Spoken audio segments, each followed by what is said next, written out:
Hey guys, welcome back.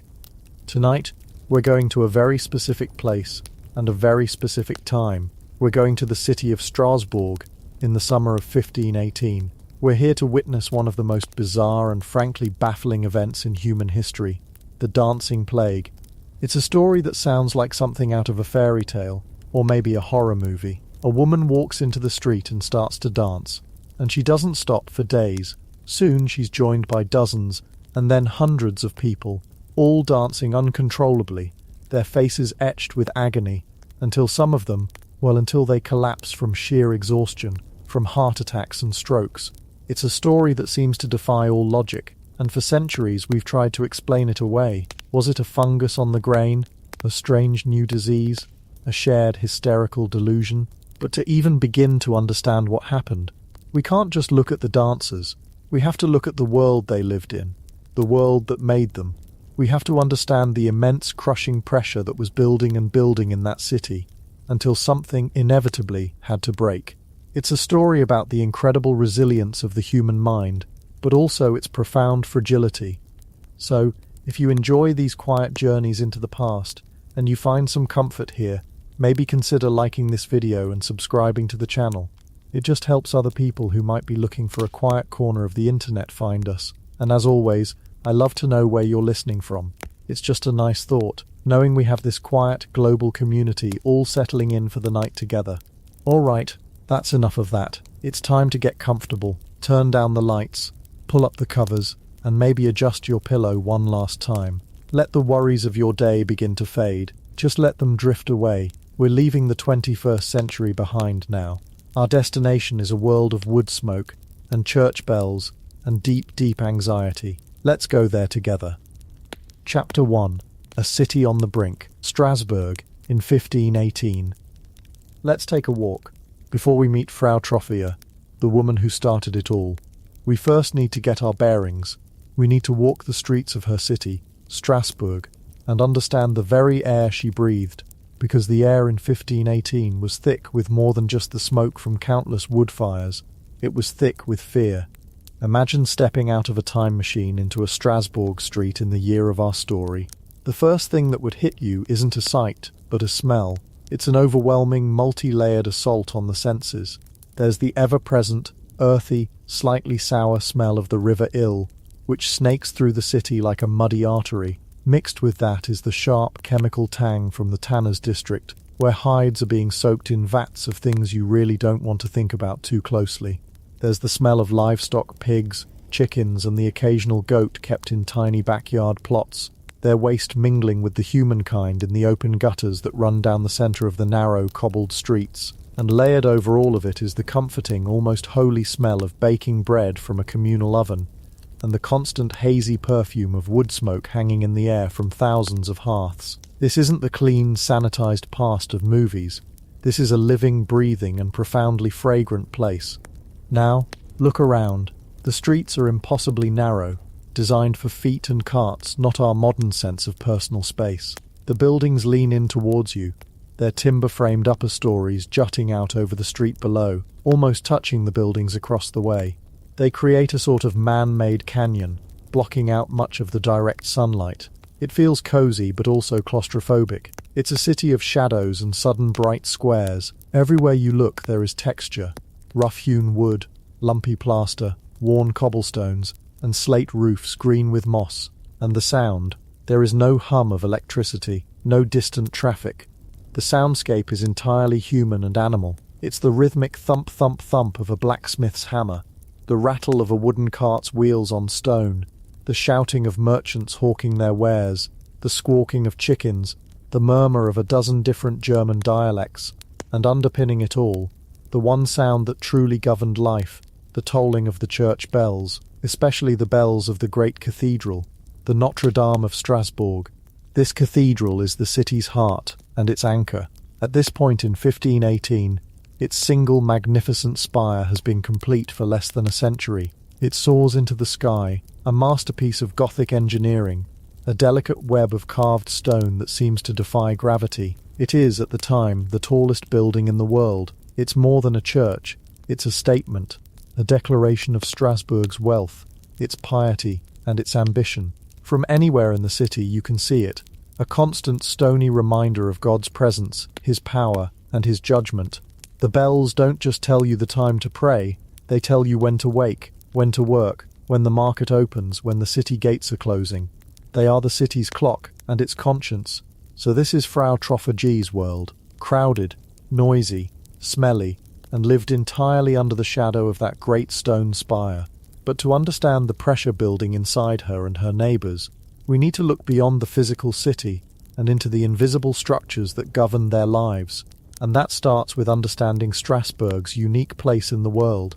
In 1518, Strasbourg was what was known as a free imperial city. Now that's a very dry historical term, but what it means is actually quite radical for the time. Think of the world then, the Holy Roman Empire, as a vast, messy patchwork quilt of territories. Most patches were owned by a duke, a prince, a bishop, some powerful noble who ruled his land like a personal fiefdom. But a free imperial city was different. It didn't belong to any local lord. It was, in essence, its own little republic, accountable directly and only to the distant, often distracted, Holy Roman Emperor himself. This meant Strasbourg was a hub of commerce, of trade, and of a fierce, almost belligerent independence. It was a city that answered to no one but an emperor who was usually hundreds of miles away, busy with much bigger problems. It was a place of opportunity, a magnet for merchants, craftsmen, and anyone trying to make a name for themselves outside the rigid feudal system. But this freedom came at a price. It created a complex and often brutal internal power structure. If you think your local homeowners association is fussy, you haven't seen anything like the guilds of medieval Strasbourg. The city wasn't run by nobles with ancient bloodlines. It was run by men of business. Power was concentrated in the hands of the guilds, the weavers, the butchers, the bakers, the boatmen, the tanners, the blacksmiths. Each trade had its own powerful organization. These weren't just trade unions. They were a combination of a political party, a social club, a regulatory agency, and a mafia family. The guilds controlled everything. They set the prices for goods. They dictated the quality standards. They decided who was allowed to practice a trade and who wasn't. They had their own halls, their own festivals, their own patron saints, and their own militias. To be a citizen of Strasbourg, a burgher, you had to belong to a guild, and the guilds were intensely hierarchical. At the top were the guild masters, the wealthy, established men who had their own workshops and employed journeymen and apprentices. These were the men who sat on the city council, the magistrate. They made the laws, they levied the taxes, they decided on peace and war. They were the 1% of their day. Below them were the journeymen, skilled workers who had completed their apprenticeship, but didn't yet have the capital or connections to become masters themselves. They were perpetually in a state of striving, often resentful of the masters above them. And at the very bottom were the apprentices, young boys bound to a master for years, working for room and board, and the promise of one day learning the trade. And then there was everyone else, the vast population of day labourers, servants, riverfolk, cart drivers, and the truly poor, who had no guild protection. They were the gig economy workers of the 16th century. They lived on the margins, their fortunes rising and falling with the price of bread. They had no voice in how the city was run, but they were the first to feel the consequences of the council's decisions. This created a city simmering with social tension. The wealthy guilds were constantly jockeying for power and influence against each other. The journeymen were resentful of the masters. The non-guild members, the urban poor, were resentful of pretty much everyone. The city council, for its part, was terrified of this discontent boiling over. They passed strict laws governing public behaviour, dress, and morality. They were obsessed with order because they knew just how fragile it was. And floating above all this secular power was the immense ancient power of the church. The Bishop of Strasbourg was still a major player, a prince in his own right, though the city had long ago wrestled much of its day-to-day governance from his hands. But the church owned vast tracts of land. It collected its own taxes, the tithe. It ran the hospitals and the charities. And most importantly, it held the keys to the eternal salvation of every single person in the city. From the richest merchant to the poorest beggar, the church's rhythms, its feast days and fast days, dictated the calendar. Its doctrines dictated morality. its promise of heaven and threat of hell, shaped the very framework of reality. So you have this tense three-way standoff, the powerful moneyed guilds running the city council, the ancient wealthy church claiming spiritual authority, and the distant theoretical power of the emperor. It's a system full of checks and balances, but also full of cracks and fissures. It's a society where everyone knows their place, but many are deeply unhappy with it. This is the political and social tinderbox that Frau Troffea called home. A city proud of its independence, but also deeply divided within itself. Now, let's zoom in a little closer, from the grand structures of power to the daily anxieties of the people living within them. Because in the years leading up to 1518, life in Strasbourg had been exceptionally hard. The world, it seemed, was becoming a colder and more frightening place. Historians now call this period the Little Ice Age, a climatic shift that brought colder winters and cooler, wetter summers. For us, that might mean a higher heating bill or a disappointing beach vacation. For the people of Strasbourg, it was a matter of life and death. Their entire existence was based on the harvest. Agriculture wasn't a distant industry, it was the engine of survival, and that engine was sputtering. The decade before 1518 had been punctuated by catastrophic harvests. Rains would come at the wrong time, washing away seeds. A late frost could kill budding crops in a single night.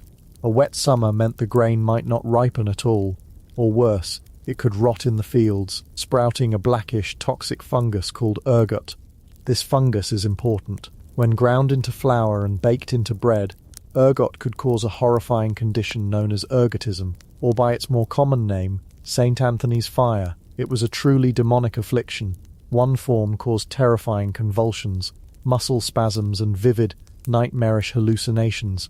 Sufferers would writhe and twitch, seeing visions they believed were sent from hell. The other form was gangrenous, causing an intense burning sensation in the limbs. The fire before the flesh turned black, withered, and simply fell off. The people of Strasbourg knew this disease well. It was a terrifying possibility lurking in every loaf of bread during a wet year. The years 1516 and 1517, immediately preceding the dancing plague, had been particularly brutal. A crushing famine had swept through the region. The city's granaries, meant to be a buffer against such disasters, were emptied. The price of bread, the absolute staple of their diet, the one thing that kept the poor from starvation, skyrocketed to unimaginable levels. The city council did what it could, organizing soup kitchens and trying to control prices, but their efforts were a drop in an ocean of desperation. The city's chronicles from this time paint a grim picture. The streets of this proud, wealthy city were filled with the starving. People were driven from the countryside, hoping to find charity within the city walls, only to find the citizens themselves were struggling. There are reports of people eating cats, dogs, and boiled leather, of families turning their children out into the streets because they could no longer feed them. The social order, so carefully maintained by the guilds and the council, was beginning to fray at the edges. Death from starvation was no longer a distant threat, it was a daily reality. Imagine the psychological toll of this, not just the physical pain of hunger, the gnawing emptiness in your stomach, but the constant grinding anxiety, worrying every single day if you would have enough food for your family, watching your children grow thin and listless, the shame of being unable to provide, the anger at the merchants who were rumoured to be hoarding grain to drive up prices, the terror that this was not just a bad season, but a punishment from God. Hunger wasn't just a physical state, it was a psychological poison, breeding despair, resentment, and a profound sense of helplessness. By the summer of 1518, the worst of that particular famine had passed. The harvest of 1517 had been better, and the grain prices were slowly coming down. But the trauma was fresh. Everyone in Strasbourg bore the psychological scars of the starvation they had just endured or witnessed. The city was like a patient recovering from a grave illness, weak, vulnerable, and terrified of a relapse. They were a community holding its breath, praying that the next harvest would be good, that the rains would be kind, that the sun would shine. Their prosperity, their very lives, felt balanced on a knife's edge. And if the fear of starvation wasn't enough, there was the fear of disease. The people of the early 16th century lived in a world of constant, low-grade medical terror that we can barely comprehend. Our modern confidence in medicine, in antibiotics, in vaccines, simply did not exist. For them, a small cut could lead to a fatal infection.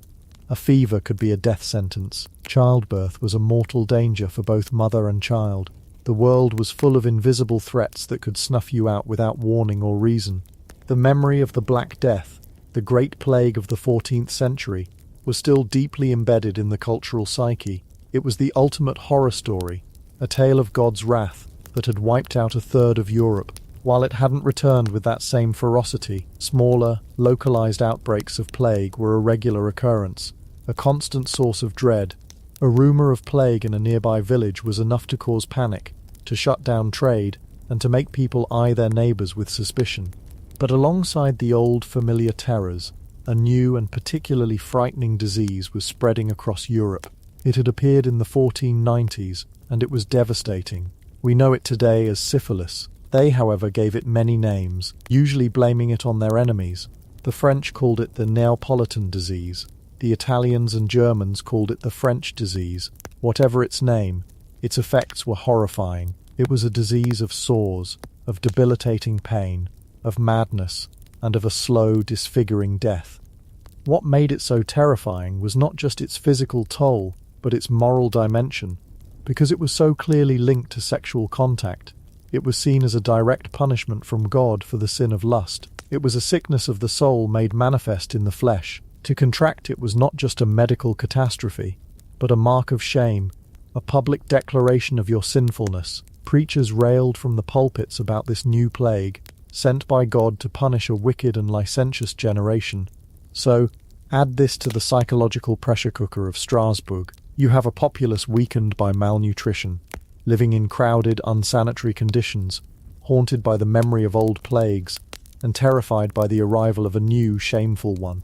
They felt physically vulnerable, their bodies fragile and susceptible to a host of terrifying and mysterious ailments. They had no germ theory, no understanding of viruses or bacteria. Sickness was a matter of divine will, of demonic influence, or of an imbalance in the body's humours: blood, phlegm, yellow bile, and black bile. A doctor might try to help by bleeding you, or prescribing a foul-tasting herbal concoction, or telling you to pray harder, but really, your fate was in God's hands. This profound lack of control over their own health, their own bodies, created a deep-seated anxiety that simmered just below the surface of daily life. And this brings us to the final, and perhaps most powerful source of stress in 1518 Strasbourg, a crisis of faith. For centuries, the Catholic Church had provided the unquestionable framework for life and death. It was the sole provider of spiritual comfort, the only path to salvation. Its authority was absolute. The world it presented was one of order and certainty. God was in his heaven, the devil was in his hell, and the Church was the gatekeeper, dispensing grace through its sacraments. Life on earth was a test, a pilgrimage, and if you followed the rules, if you were baptized, if you confessed your sins, if you took communion, if you respected the priests and paid your tithes, you had a fighting chance at paradise. It was a tough deal, but it was a clear one. But by 1518, for the first time in 1,000 years, that certainty was beginning to crumble. The foundations of this immense spiritual edifice were shaking. The decade before had been filled with growing criticism of the Church. People were increasingly resentful of its immense wealth and the perceived corruption of its clergy. Bishops lived like princes, monasteries acted like massive corporations, and local priests were often poorly educated and seen as just another tax collector. There was a growing sense that the institutional church had lost its way, that it was more concerned with power and money than with the souls of its flock. This discontent was supercharged by the invention of the printing press. For the first time, ideas could spread with breathtaking speed. Pamphlets, woodcuts, and books could be produced cheaply and quickly, bypassing the church's control of information. And in the autumn of 1517, just months before our story begins, a German monk named Martin Luther had nailed a document to a church door in Wittenberg, a few hundred miles to the north. It was his 95 Theses, a scholarly challenge to the church's practice of selling indulgences. An indulgence was essentially a spiritual get-out-of-jail-free card. For a donation to the church, you could buy a piece of paper that promised to reduce your time, or a loved one's time, in purgatory. It was a massive fundraising scheme, and to many, including Luther, It felt like the church was selling salvation itself, something that should only come from God's grace. In Strasbourg, a city full of educated merchants and printers, a place that valued its independence, Luther's ideas fell on fertile ground. His 95 theses, translated from Latin into German, were printed and distributed throughout the city. People were reading them, debating them in taverns and workshops. A popular local preacher, Mathos Zell, was already beginning to preach sermons that echoed some of Luther's criticisms. It is impossible to overstate how deeply unsettling this was for the average person. This wasn't just a political debate. This was a challenge to the very nature of reality. The institution that had guaranteed their salvation for generations was now being accused of being a fraud. The path to heaven, which had seemed so clear, was now shrouded in doubt. If you couldn't buy your way out of purgatory, what could you do? If the Pope himself might be wrong, who could you trust? The spiritual safety net that had held medieval society together for a millennium was beginning to tear. This spiritual anxiety created a fertile ground for apocalyptic fear.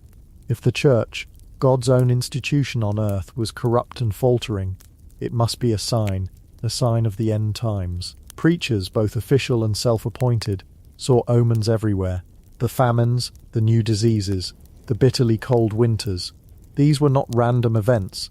They were signs of God's displeasure, portents of the coming apocalypse. The Antichrist was said to be walking the earth. The day of judgment was at hand.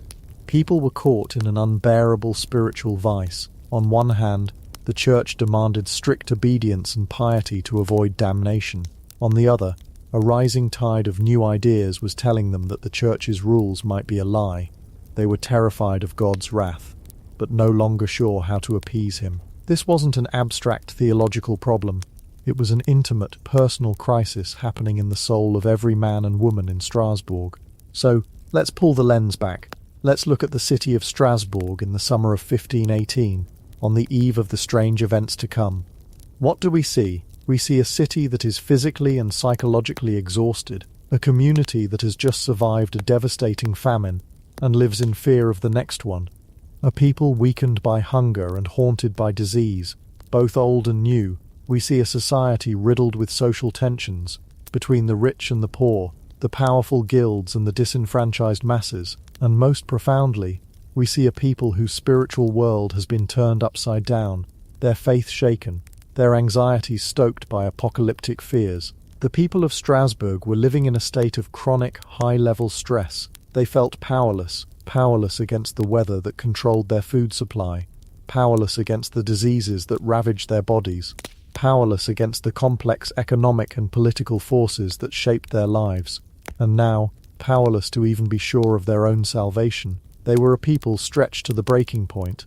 The city was a tinderbox of communal anxiety. Every fear fed into the others, creating a feedback loop of dread. The famine was God's punishment for their sins. Their sins were made worse by the corruption of the Church.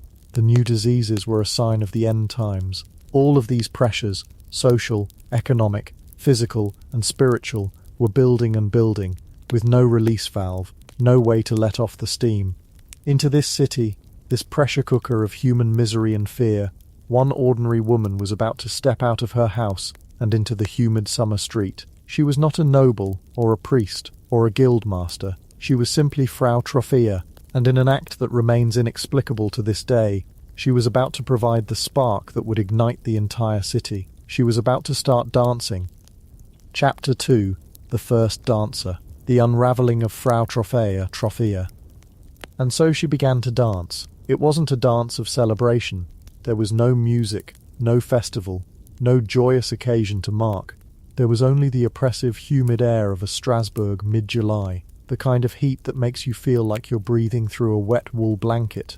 The street outside her modest timber-framed house was likely a narrow, unpaved affair, a compacted lane of dirt and refuse that turned to mud in the rain and dust in the sun.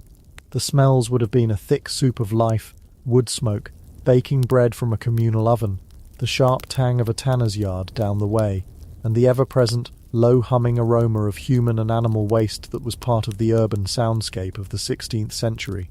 Into this sensory overload stepped one Frau Troffea. We don't know her first name, history, so often focused on the grand tapestries of kings and popes, rarely bothered to record the given names of common women. She is known to us only by her husband's name, a testament to her station in life.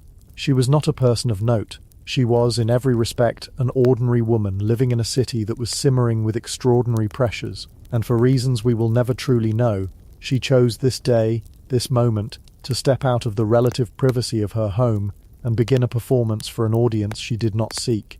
Let's try to picture it. The door to her house, a simple plank of wood on iron hinges, swings open. She steps over the threshold, not with purpose, not like she's heading to the market or to draw water from the well. Her movements are hesitant at first, then more resolute. She finds a spot in the middle of the lane. Perhaps a neighbour, a woman named Agnes or Klaus the baker's son, sees her from a window. They would have thought nothing of it at first. Maybe she's just stretching or shaking out a rug, but then she doesn't stop. She begins to move. The historical accounts don't describe the quality of the dance. Was it graceful? Frenetic? Was it a recognizable folk dance, twisted into something obsessive and strange? Or was it just a series of jerks and twitches? The physical manifestation of a mind that had snapped its moorings. We are left to imagine. I tend to think it was the latter. Not a dance of skill, but a dance of compulsion. Her arms might have flailed, her feet stomping and shuffling in the dust without rhythm, her body twisting and turning as if trying to shed an invisible tormentor. Her face, we can imagine, was a mask, not of joy, but of a desperate, all-consuming focus. Her eyes were likely open, but seeing nothing of the world around her, she was there, in the middle of the street, but also a million miles away, trapped in a feedback loop of her own making. The first person to truly take notice was probably her husband. We can call him Frau Troffea. He would have come home, perhaps, or been called from his work by a concerned neighbour, and he would have been met with a sight that had no category in his world. This was his wife, the woman he shared a bed with, the woman who cooked his meals, behaving in a way that was profoundly, terrifyingly wrong. His reaction, we can surmise, would have followed a predictable and very human pattern. First, confusion. Then, embarrassment. Public displays of any strong emotion were deeply suspect. A quiet, pious conformity was the ideal. His wife was creating a spectacle. He would have tried to reason with her. He'd have approached her, calling her name. "What are you doing? Come inside. People are staring." But she wouldn't have responded. Her movements would not have faltered. She was locked in. Then his embarrassment would curdle into fear. He'd have tried to physically stop her. Imagine him reaching for her arm, trying to pull her back towards the house. And imagine the strange, unnerving strength in her, the sheer force of her compulsion that would have allowed her to shrug him off, to continue her silent, desperate marathon. This wasn't a choice anymore. She was a puppet. And some unseen force was pulling the strings, for her Troffea, and for the neighbours who were now gathering at a safe distance, whispering behind their hands. The list of possible explanations was short, and every single one was terrifying. Was it madness? The concept of mental illness as we understand it didn't exist. There was melancholy, an imbalance of the humours, but this looked far more active, far more violent. This looked like the loss of reason itself, a mind set adrift. Or was it something darker? Was it demonic possession? In a world saturated with faith, where the devil was seen as a real, active participant in daily life. This was a very plausible diagnosis. The devil could enter a person, use their body like a rented mule, and make them perform unspeakable or bizarre acts to mock God and terrorize the faithful. The jerky, uncontrolled nature of the dance, the sheer endurance of it, would have lent weight to this theory. A normal person couldn't do this. A normal body would collapse. But a body fueled by a demonic entity, it could do anything. There was also the possibility of a curse. Perhaps she had offended a witch, or blasphemed against a saint. In the deeply superstitious worldview of the early 1500s, the world was alive with invisible forces that could be angered. Saint Vitus, a saint who was, with a dreadful sense of irony, sometimes prayed to for protection against nervous disorders, was also believed to be able to inflict an uncontrollable dancing plague on those who displeased him.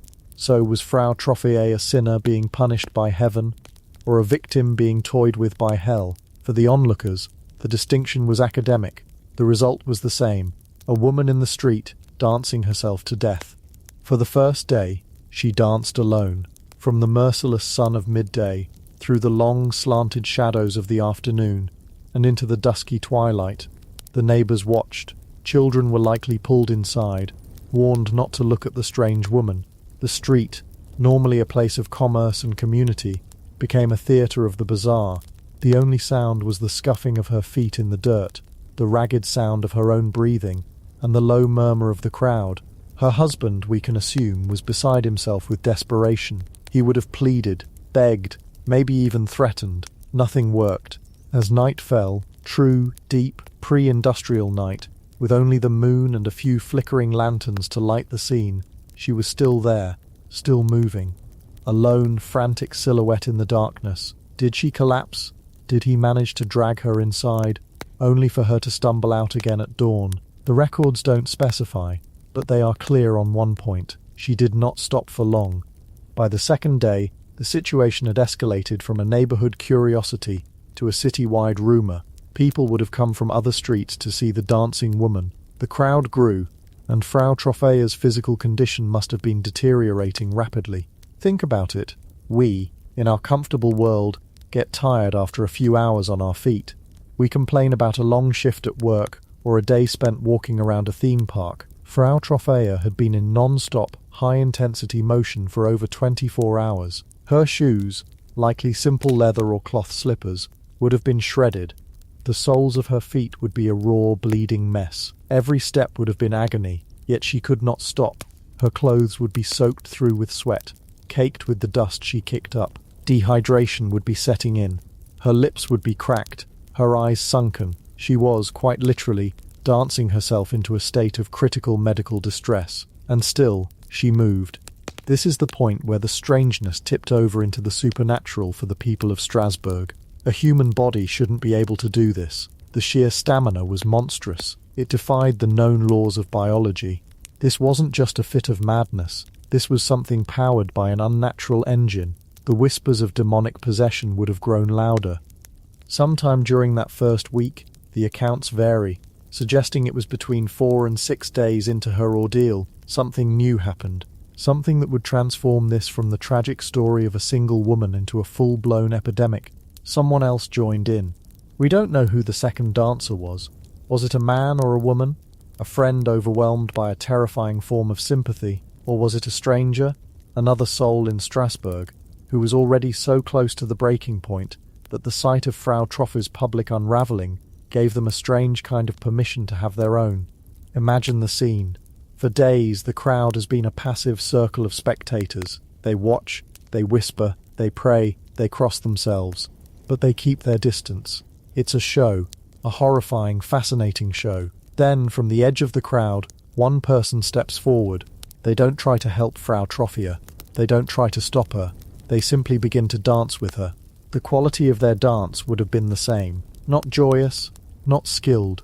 A convulsive, jerky series of movements. A mirror of the original. Now there are two of them. Two bodies, thrashing in the summer heat. Their feet pounding the dirt. Their faces blank with a terrible shared compulsion. The horror of the spectacle would have doubled. This was no longer an isolated incident. This was a contagion. The psychological dam had broken. Shortly after the second dancer started, a third joined, and then a fourth. It was a slow, creeping infection at first.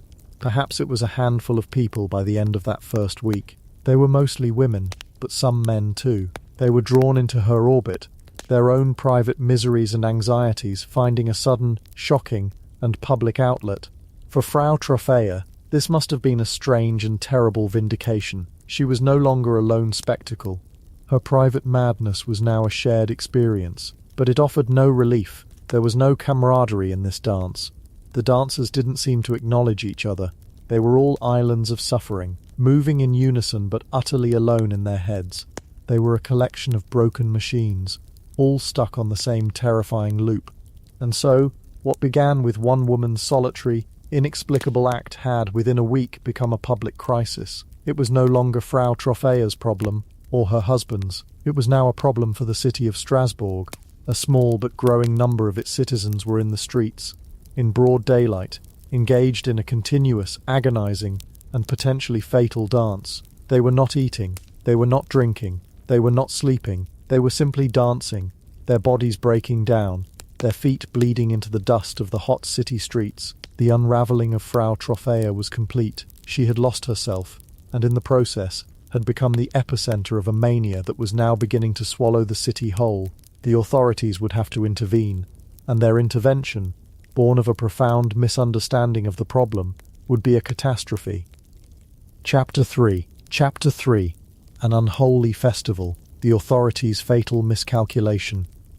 A catastrophe, however, is rarely the goal. It is almost always the unintended consequence of good intentions, the grim offspring of a confident and deeply flawed plan. And in the sweltering summer of 1518, the city fathers of Strasbourg were nothing if not confident. They were men of order, of commerce, of civic pride. They were the sort of men who believed that any problem, no matter how bizarre, could be managed. It was simply a matter of applying the correct administrative solution. As the days turned into a week, and Frau Troffea's solitary tragic dance became a public spectacle with a growing cast, the city council convened. You can picture them, can't you? Stern men in dark, heavy robes, sitting around a heavy oak table, the summer heat making the air in the room thick and still. They were the leading lights of the city, the magistrates, the guildmasters, the city's most respected elders. They were facing a problem that had no precedent in their civic ledgers. Riots, they understood. Famines, they had plans for. Plagues, while terrifying, were a known enemy. But this was something else. This was a contagion of movement, a sickness of the soul that was manifesting in the body. It was messy, it was irrational, and worst of all, it was bad for business. The streets were becoming impassable. The rhythm of the city was being disrupted by the frantic, unending rhythm of the dancers. Commerce was slowing, people were frightened. The initial morbid curiosity had curdled into genuine fear. This was no longer about one disturbed woman. By now there were dozens, perhaps more. Men, women, even some older children caught in the same invisible web, their faces masks of agony, their bodies jerking in a dance that had no joy, only compulsion. So the council did what any sensible pre-Enlightenment administrative body would do. They decided to consult the experts. Their first call was to the physicians. These were not men of science as we would understand it.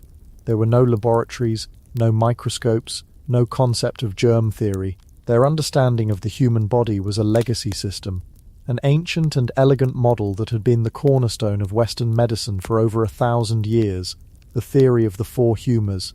It was, for them, not a theory but a fundamental fact of existence, as real as the sun in the sky. The body, they believed, was a delicate container of four essential fluids: blood, phlegm, yellow bile, and black bile. A healthy person was one in whom these four humours were in perfect balance. Sickness was simply a matter of imbalance. Too much phlegm, and you had a cold, a languid and watery illness. Too much black bile, and you were melancholic, sunk in a dark and earthy despair. The physicians of Strasbourg, observing the dancers, saw the evidence right before their eyes. They saw flushed, red faces. They saw bodies slick with sweat, radiating a palpable heat. They saw frantic, unending, energetic motion. The diagnosis to them was obvious. It was an open and shut case. This was not a spiritual affliction, they declared with professional certainty. This was a natural disease. The dancers were suffering from an excess of hot blood. Their bodies were, in a very literal sense, overheating. The blood had become too hot, too thick, too powerful, and it was forcing the limbs into this feverish, manic motion. It was a purely physical problem, a plumbing issue, if you will. And if the diagnosis was physical, then the cure must also be physical. The council members, deeply relieved to have a scientific-sounding explanation, leaned forward. What was the prescription? Bleeding, perhaps. That was the usual treatment for an excess of blood. But the physicians shook their heads. No, the sickness was already forcing its way out through motion. To interrupt it would be to trap the hot, diseased blood inside the body, where it would surely boil the brain or cook the heart. Their logic, in its own peculiar way, was almost sound, a perfect circle of flawed reasoning. The disease was the dance. Therefore, the cure was also the dance. They had to let the fever burn itself out. The dancers, the physicians advised, must be encouraged to keep dancing. They must dance day and night without interruption. until the excess humor was sweat out, steamed out, exhausted out of their systems. They had to literally dance the devil out of their blood. It was the only way. For the city council, this was wonderful news. It was an action plan. It was concrete. It took the problem from the terrifying realm of the supernatural and placed it squarely in the manageable world of public health. A modern city council, faced with a similar crisis, might set up counselling centres or issue a shelter-in-place order. The City Council of Strasbourg, acting on the best medical advice of 1518, decided to throw a music festival, a mandatory, non-stop public health music festival. The first step was to legitimise the activity. They had to take this chaotic, sprawling phenomenon and give it structure. They had to institutionalise it. So, with official decrees and the full authority of the city government, they began to orchestrate the mania. They sent heralds through the streets, announcing that the afflicted should not be restrained, but should be given space and encouragement to continue their curative dance. Piety turned to policy. But where could such a thing happen? The narrow, winding streets of the city were not suitable. They needed a central location, a public square large enough to accommodate the growing numbers. Their eyes fell on the city's commercial heart, the grain market and the horse market. These were the bustling hubs of Strasbourg's economy, large open spaces where farmers and merchants haggled and traded. These, the council declared, would be cleared. The business of the city could wait. The health of its citizens, or rather, the managed expulsion of their disease, was now the priority. So the wagons of grain were wheeled away, the horse traders were relocated, the daily hum of commerce was silenced, replaced by an air of grim anticipation. And then the construction began. City funds were allocated for the building of a large wooden stage. Carpenters from the guilds were hired, their hammers echoing in the square. Planks of raw yellow timber were laid down, creating a vast raised platform. This was no longer just a patch of dusty ground. It was a theatre for a fever. It was a deliberate state-sponsored effort to give the plague a proper venue. They were, in effect, rolling out the red carpet for the sickness, hoping that by giving it a grand stage it would perform its final act and leave. But a stage is quiet without a performance, and a dance is nothing without music. The next, and perhaps most surreal, step in their plan was to ensure the dancers had a steady rhythm. The physicians had noted that some of the dancers seemed to respond to ambient sounds, their movements becoming more synchronized if a drum was beaten nearby. The logic followed its terrible course. If some rhythm was good, then a constant professional rhythm must be better. So they hired musicians. Think about that for a moment. The city council used taxpayer money to hire bands of drummers, pipers, and fiddlers. Strong, healthy men were paid a daily wage to stand beside the stage, or upon it, and play music. Not gentle, soothing melodies. They were instructed to play loud, fast, and relentlessly. Their job was to provide a driving, hypnotic beat that the dancers could follow, a percussive engine to power this citywide exorcism. The music was not for entertainment, it was medicine. It was a whip made of sound, intended to drive the dancers onward, faster and faster, towards their supposed cure. And so the unholy festival began. The afflicted, who now numbered in the hundreds, were gently but firmly guided from the alleyways and side streets to the newly cleared public squares. They were herded onto the great wooden stage. Their families watched from the perimeter, their faces a mixture of hope and terror. The council members stood by, observing their public health initiative in action. The musicians struck up their tune. A pounding, ceaseless beat filled the summer air. Drums hammered out a primal rhythm. Pipes skirled a high, manic melody. And the dancers danced. Under the relentless sun they danced. Their movements, which had been chaotic and individual, began to slowly, horrifically synchronize to the beat. They were no longer just a crowd of sick individuals. They were a single, convulsing organism, moving to a state-sanctioned rhythm. For the first day or two, perhaps the authorities felt a sense of accomplishment. They had taken chaos and given it order. They had turned a frightening urban blight into an organized civic event. They were managing the crisis, but they had made a fatal miscalculation. They had diagnosed the disease, but they had completely misunderstood the nature of the human body. They saw it as a simple vessel of humours, not as a fragile machine of flesh, bone and blood. The problem, of course, is that a human body cannot dance forever. The grim reality of their plan began to reveal itself with sickening speed. The dancers did not get better. The fever did not break. Driven by the ceaseless music, deprived of rest, food and water, they were simply pushed beyond the absolute limits of human endurance. The stage, intended as a place of healing, became a public slaughterhouse. The first to fall would have been a shock. A man perhaps in the prime of his life, his face purple with effort, might suddenly seize up, his limbs going rigid, and then collapse onto the wooden planks with a sickening thud. The music would not stop. The other dancers, lost in their trance, would simply shuffle around his still form. Then another would fall. An elderly woman, her breath coming in ragged gasps, would clutch her chest, her eyes wide with a final silent surprise, and crumple to the ground. Heart attack, stroke, sheer, catastrophic exhaustion. The daily toll was terrifying. Every day dozens of people died on that stage. They danced until their feet were shredded and bloody, the raw wood stained with their agony. They danced until their bones fractured. They danced until their hearts quite literally burst in their chests. They were not dancing out a fever, they were dancing themselves to death, and the city was paying for the backing track. The musicians paid to play, played on. They were professionals after all. But imagine their horror. Imagine being a drummer. Your hands raw from beating the skin of the drum for 10 hours straight. Your rhythm becoming the soundtrack for a man's final, agonizing moments. Imagine being a piper. The frantic melody you're playing becoming a funeral dirge for a woman whose name you'll never know. The music was no longer medicine. It was a countdown. Each beat of the drum was one beat closer to another death. The sun beat down on the square, the air growing thick with the smell of sweat, dust, and something else. The faint, sweet, terrible smell of death. The stage had to be cleared of bodies periodically. The dead carted away as their former neighbours and family members continued to jerk and twitch to the relentless rhythm. The hope of the authorities curdled into a helpless public nightmare of their own making. They had built the stage, they had hired the musicians, they had prescribed the cure, and the cure was proving to be 100% fatal. Their neat, tidy theory of hot blood had collapsed in the face of a growing pile of corpses. Their logical medical intervention had become a state-sponsored, non-stop dance marathon of death.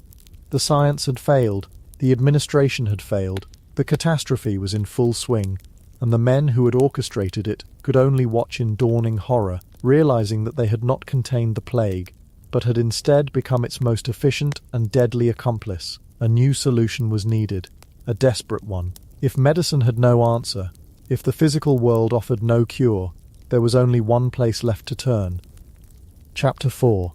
Curse, Blood, or God's Wrath. The medieval search for meaning. And so, if the physical world offered no cure, there was only one place left to turn. It's a pivot that feels dramatic to us, a sudden swerve from the lane of reason into the lane of superstition. But for the people of Strasbourg in 1518, it wasn't a swerve at all. The lanes were one and the same. To them, the universe wasn't divided into neat little categories like medical and spiritual. Everything was woven together in a single, vast, and often terrifying tapestry of divine meaning. A stomachache could be bad cheese, or it could be a minor demon taking up residence. A drought wasn't just a meteorological event. It was a form of celestial feedback, a sternly worded memo from on high about the city's lagging moral performance. So when the city's finest medical minds, armed with the best science of their day, managed only to pour gasoline on the fire, the collective gaze of Strasbourg didn't just turn to the heavens in desperation, it turned to the heavens for a diagnosis. If the how was a mystery, then the why became the only question that mattered. And in the medieval mind, an event of this magnitude, this sheer unrelenting bizarreness, couldn't possibly be random. It had to mean something. It was a message, scrawled across the writhing bodies of their friends and neighbours. The only problem was figuring out how to read it. They essentially had three main theories, three potential authors of their misery. And like anyone trying to solve a problem they don't understand, they began to explore each one, hoping to find the explanation that would unlock the cure. The first, and perhaps the most obvious, was that this was the work of God himself. This wasn't a comforting thought. The God of the Old Testament was still very much a daily reality, a being of immense power, and it has to be said, a rather short temper. He was a landlord who kept a very close eye on his tenants. and he wasn't above a truly spectacular eviction if the rent of piety and good behavior wasn't paid on time. From this perspective, the dancing plague wasn't a disease, it was a sentence. It was a punishment, visited upon the entire city for its collective sins. Suddenly, Strasbourg was forced to engage in a city-wide, deeply uncomfortable self-audit. What had they done to deserve this? The priests in their pulpits would have had a field day, their sermons suddenly imbued with the terrifying weight of immediate proof. They would have thundered from the altars, pointing to the sins that were surely staining the soul of their city. Pride was always a popular candidate. Was Strasbourg becoming too arrogant, too pleased with its own wealth and status as a free imperial city? Were its merchants too greedy, its artisans too boastful? Then there was vanity. The early 16th century was a time of changing fashions. Perhaps the women were wearing dresses that were a little too colourful, a little too revealing at the ankle. Perhaps the men were spending too much on feathered caps and ostentatious doublets. In a world where luxury was seen as a gateway to sin, any deviation from humble attire could be interpreted as a direct affront to a god who, according to scripture, seemed to prefer simple robes. Each citizen would have been forced to look at their own life, their own small vanities and secret greeds, and wonder if their personal failing was the single straw that broke the celestial camel's back. It's a uniquely effective form of social control, when every member of a community is terrified that their own private sins might bring ruin upon everyone they know. Blasphemy was another likely culprit. Were people taking the Lord's name in vain too often in the taverns and marketplaces? Were they slacking in their church attendance, letting their minds wander during Mass? In the great cosmic accounting book, every muttered curse, every skipped prayer was a debit. Perhaps Strasbourg's account was simply overdrawn. This explanation, as horrifying as it was, carried a strange paradoxical sliver of hope, because if the plague was a punishment from God, it meant it wasn't random, it was logical, and if it was a logical consequence of their actions, then it could, theoretically, be reversed. It implied a path forward, albeit a difficult one. The solution was repentance. Masses would need to be held, prayers recited with a new and desperate fervour, public displays of penance, processions of barefoot citizens flagellating themselves through the streets, might be required to demonstrate their sincerity. They would have to prove to their divine landlord that they were truly sorry, that they understood their error, and that if he would just call off this terrible twitching plague, they would be better tenants. It was a chance to bargain, to renegotiate the terms of their spiritual lease. The problem, of course, was that the plague showed no signs of responding to their initial overtures of apology. The dancers just kept dancing. This led them to consider a second, even more sinister possibility. What if the author of this suffering wasn't a wrathful but ultimately just God, but something else entirely? What if this wasn't a punishment but an attack? This was the realm of the demonic, of Satan and his legion of malevolent spirits who roamed the world, seeking to cause chaos and despair for no other reason than pure, unadulterated malice. If God's punishment was a controlled burn to clear away the weeds of sin, demonic influence was arson. It was chaotic, destructive, and aimed not at correction but at the damnation of souls. The very nature of the dancing sickness lent a chilling credibility to this theory. Public, uncontrolled, frenzied movement had long been associated with demonic possession. It was a subversion of the natural order. The body, which was supposed to be a temple for the soul, a vessel guided by reason and faith, was being puppeteered, turned into a grotesque marionette. The dancers were no longer in control of their own limbs. Something else was pulling the strings. This explanation was, in many ways, far more terrifying than the idea of God's wrath.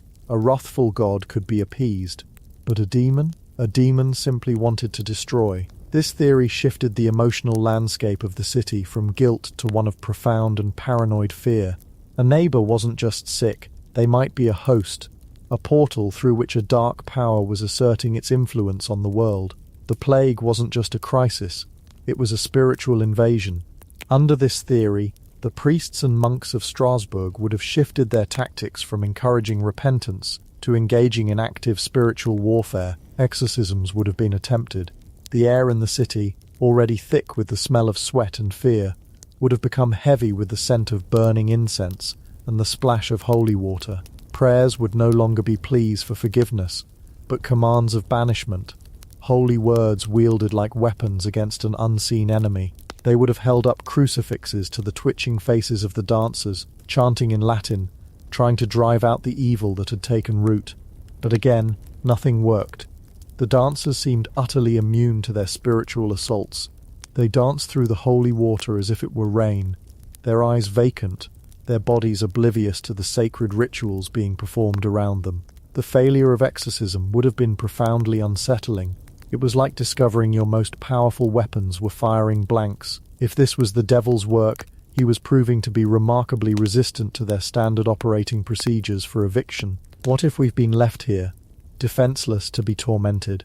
This deadlock, this failure of both the god's wrath and demonic possession theories to yield any results, led the people of Strasbourg to a third, more specific supernatural explanation. It was one that sat somewhere between divine punishment and a targeted curse. It wasn't the grand, sweeping judgment of God the Father, nor the chaotic malice of Satan.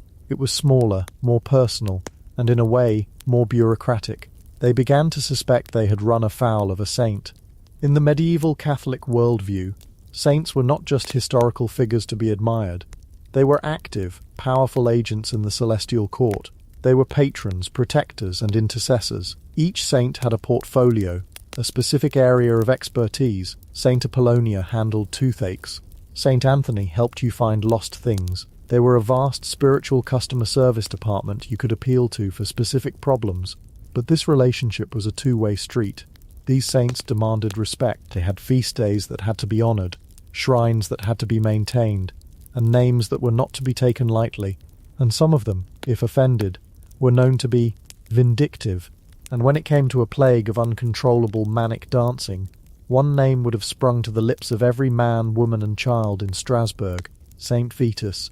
Today, Saint Vitus is a rather obscure figure, but in 1518 he was a well-known and widely feared celestial power. The story goes that he was a young boy from Sicily, martyred in the early 4th century under the Roman Emperor Diocletian. He was tortured in various gruesome ways, including being boiled in a cauldron of oil, yet his faith never wavered. Through the strange and winding logic of hagiography, his patronage extended to entertainers, dancers, and comedians, but also to those who suffered from epilepsy and neurological disorders. The connection was the uncontrolled movement, the twitching and jerking, the affliction known as Sydenham's chorea, which involves rapid involuntary movements, was for centuries known simply as Saint Vitus's dance. Here was the crucial part. Saint Vitus wasn't just the one you prayed to for a cure from this condition. He was also widely believed to be the one who could inflict it as a curse. If you angered him, if you swore a false oath on his name, or worked on his feast day, or showed disrespect to one of his relics, he could punish you by forcing you to dance yourself to exhaustion, or even to death. For the people of Strasbourg, this must have felt like a key turning in a lock. It fit the evidence perfectly. It wasn't a generic plague like boils or famine, which could be attributed to God's general displeasure. This was specific. This was a signature curse. This was Saint Vitus's handiwork. The search for a cause now narrowed dramatically. The question was no longer a vague "what did we do wrong?" but a much more focused "how?" Specifically, did we offend Saint Vitus? Had a prominent guild sworn an oath on a relic of Saint Vitus and then broken it? Had the city failed to properly celebrate his feast day on June 15th, just a month before the plague began? Was there a shrine to him somewhere in Alsace that had fallen into disrepair, its altar cloth gathering dust? It was a much more manageable problem. You didn't have to atone for the sins of an entire city. You just had to figure out how to apologize to one very specific, very powerful, and clearly very irritated saint. This theory offered the clearest path forward. If you have angered Saint Vitus, you must go to him and beg his forgiveness. This line of reasoning would soon have dramatic and fateful consequences for the still dancing citizens. But even as these supernatural investigations were being conducted in the churches, and in the terrified whispers of the populace, another group of men was pursuing a different, though not entirely separate line of inquiry. These were the physicians, the men of learning. They had already failed spectacularly with their prescription of more dancing, but that didn't mean they had given up on finding a physical cause. To understand their thinking is to step into a completely different medical universe, a world not of viruses and neurons, but of humours and balance. The medicine of 1518 was based almost entirely on the theories of the ancient Greek physician Galen, who had built upon the work of Hippocrates. For over 1,000 years, his teachings were not just a theory, they were medical dogma, as unshakable as the Word of God, and the cornerstone of this entire system was the theory of the four humours. It was an elegant, and in its own way, very intuitive system. The human body, it was believed, contained four essential fluids, or humours: blood, phlegm, yellow bile, and black bile. Each humour was associated with one of the four classical elements, air, water, fire, and earth, and possessed two qualities, hot, cold, moist or dry. Blood was hot and moist, like air. Phlegm was cold and moist, like water. Yellow bile was hot and dry, like fire. And black bile was cold and dry, like earth. A healthy person was someone in whom these four humours were in perfect balance. Your personality, your temperament, was determined by your dominant humour. A person with a cheerful, optimistic disposition had a natural abundance of blood and was called sanguine. A calm, thoughtful person was phlegmatic. A fiery, irritable leader was choleric, full of yellow bile. And a sad, depressive soul was melancholic, burdened by black bile. These words are still in our language today, fossils of this ancient medical system. Sickness, therefore, was simply a state of imbalance. Any illness, from a common cold to a raging fever, was diagnosed by determining which humour was out of whack. A cold, with its runny nose, was clearly an excess of cold, moist phlegm. A fever was an excess of hot, dry, yellow bile. The entire practice of medicine revolved around identifying the imbalance and then trying to correct it. If you had too much of a cold, moist humour, the treatment was to introduce things that were hot and dry, certain foods, herbs, or environments. It was a grand, cosmic balancing act. Forget a blood test. Your doctor was essentially a highly trained spiritual bartender, trying to get the cocktail of fluids inside you just right. So when the physicians of Strasbourg were confronted with hundreds of people dancing uncontrollably in the streets, they viewed the problem through this humoral lens. They observed the symptoms. The dancers were hot, their faces flushed, they were sweating profusely, they were tireless, filled with a manic, boundless energy. They were agitated, almost frantic. To a doctor trained in Galenic medicine, this wasn't a mystery at all. It was a textbook case. The symptoms screamed one diagnosis: an excess of the sanguine humour. Their blood was too hot, too abundant, too powerful. It was, in their view, a condition of hot blood. The blood, being hot and moist, was essentially boiling over in their veins, overheating their brains and their spirits, forcing their limbs into this state of perpetual, agitated motion. It made perfect sense within their framework. The body was trying to burn off this dangerous surplus of hot, energetic fluid in the only way it knew how: by moving, by sweating, by dancing.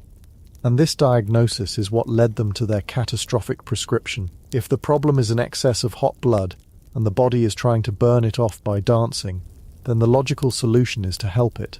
You must help the body complete this natural process of expulsion. This is why they didn't prescribe rest. To them, telling a dancer to lie down would be like plugging a boiling kettle. The pressure of the hot blood would build up and cause a fatal internal explosion. No, the cure was to let the fever burn itself out. They needed to dance. They needed to dance more. This is how they arrived at the seemingly insane decision to set up stages, hire musicians, and bring in professional dancers. It wasn't an act of public entertainment or callous cruelty. It was a city-sanctioned medical treatment, based on the best, most advanced scientific principles of their time. They believed they were creating a controlled, therapeutic environment for the sick to purge the humoral poison from their systems. It was the medieval equivalent of setting up a field hospital. A horribly, fatally misguided field hospital. Now, it's crucial to understand that for the people of Strasbourg, these two explanations, the saint's curse and the medical diagnosis of hot blood, were not mutually exclusive. We have a modern tendency to see these as a clash between superstition and science, faith and reason, but that's not how they saw it at all. In their integrated worldview, the supernatural and the natural were partners in crime. One could easily be the cause of the other, so the prevailing unified theory would have likely been this: Saint Vitus, in his righteous anger, has placed a curse upon the people of Strasbourg. This supernatural curse has then manifested itself in the physical world, by causing the blood in their bodies to become dangerously hot and superabundant. The curse was the why, the hot blood was the how.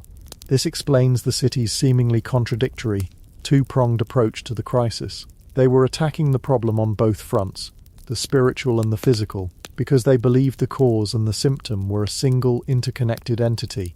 So, on the one hand, you have the city magistrates and physicians clearing out the guild halls and setting up a public dance-a-thon, a grim festival designed to treat the physical manifestation of the illness. You can imagine the doctors standing by, gravely nodding, watching their patients sweat and flail, believing they were overseeing a mass bloodletting through perspiration. They would be checking pulses, observing the colour of the skin, looking for signs that the humour was finally coming back into balance. And on the other hand, you have the clergy organising prayers, leading processions, and making plans to deal with the root cause of the problem. They would be researching the life of Saint Vitus, trying to pinpoint the exact nature of the city's offence, and preparing the necessary rituals of appeasement. This is what led to the next desperate phase of the city's response, a forced pilgrimage. The people of 1518 were doing what humans have always done when faced with a terrifying, inexplicable crisis. They were throwing everything they had at it. They were trying to understand it through every intellectual and spiritual tool available to them.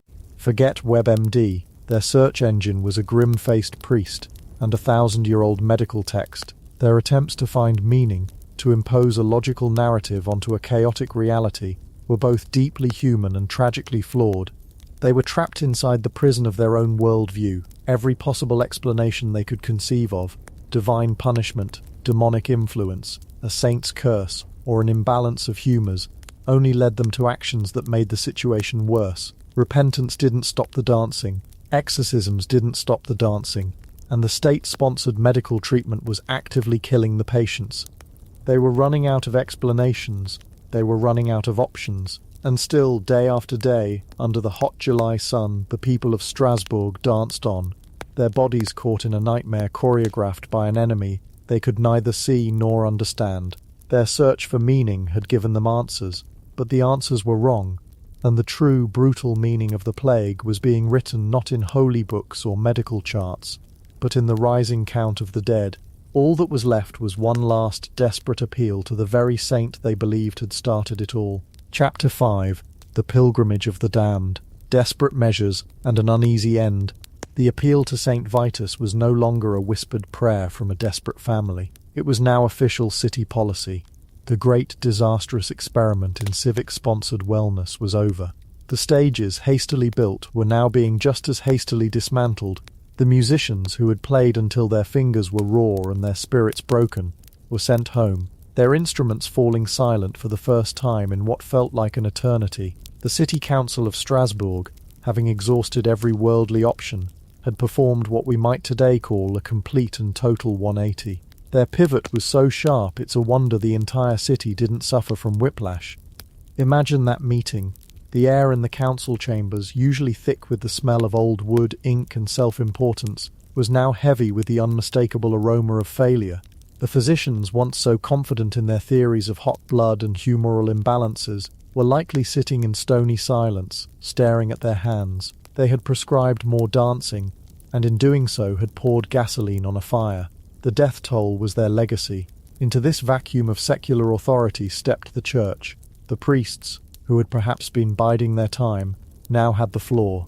Their diagnosis was simple, terrifying, and in a way deeply comforting to the medieval mind. This was not a sickness of the body, this was a sickness of the soul.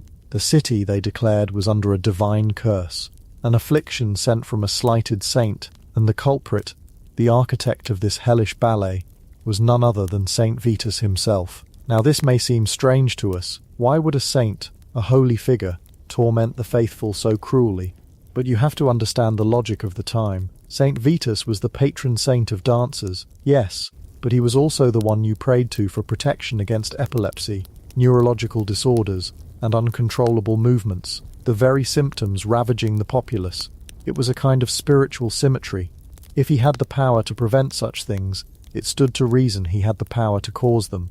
He wasn't seen as purely evil, but perhaps as a powerful, temperamental landlord whose tenants had broken the rules. Strasbourg had sinned, and St. Vitus was collecting the rent in a truly horrific fashion. This new narrative, this spiritual diagnosis, spread through the city like wildfire. It was an answer, and at this point, any answer was better than the terrifying, chaotic meaninglessness of it all. It gave the suffering a name and a purpose. This wasn't random, it was punishment. And if it was punishment, then it was possible to atone. Hope, for the first time in weeks, began to flicker in the exhausted hearts of the people.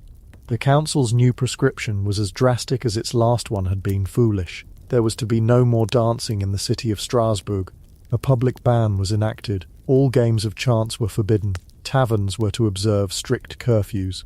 The city was to embark on a period of solemn piety and repentance. But this was merely a prequel to the main event. For the afflicted, for the hundreds still caught in their relentless, agonizing dance, a different cure was prescribed. They were to be taken on a pilgrimage, a forced holy journey to the one place on earth that might appease the angry saint, his shrine, high in the Vosges mountains, near the town of Saverne. This was not a gentle suggestion, it was an edict. The remaining dancers, many of whom were so lost in their delirium that they were no longer aware of who or where they were to be rounded up. It was a logistical nightmare born of pure desperation. Think about it.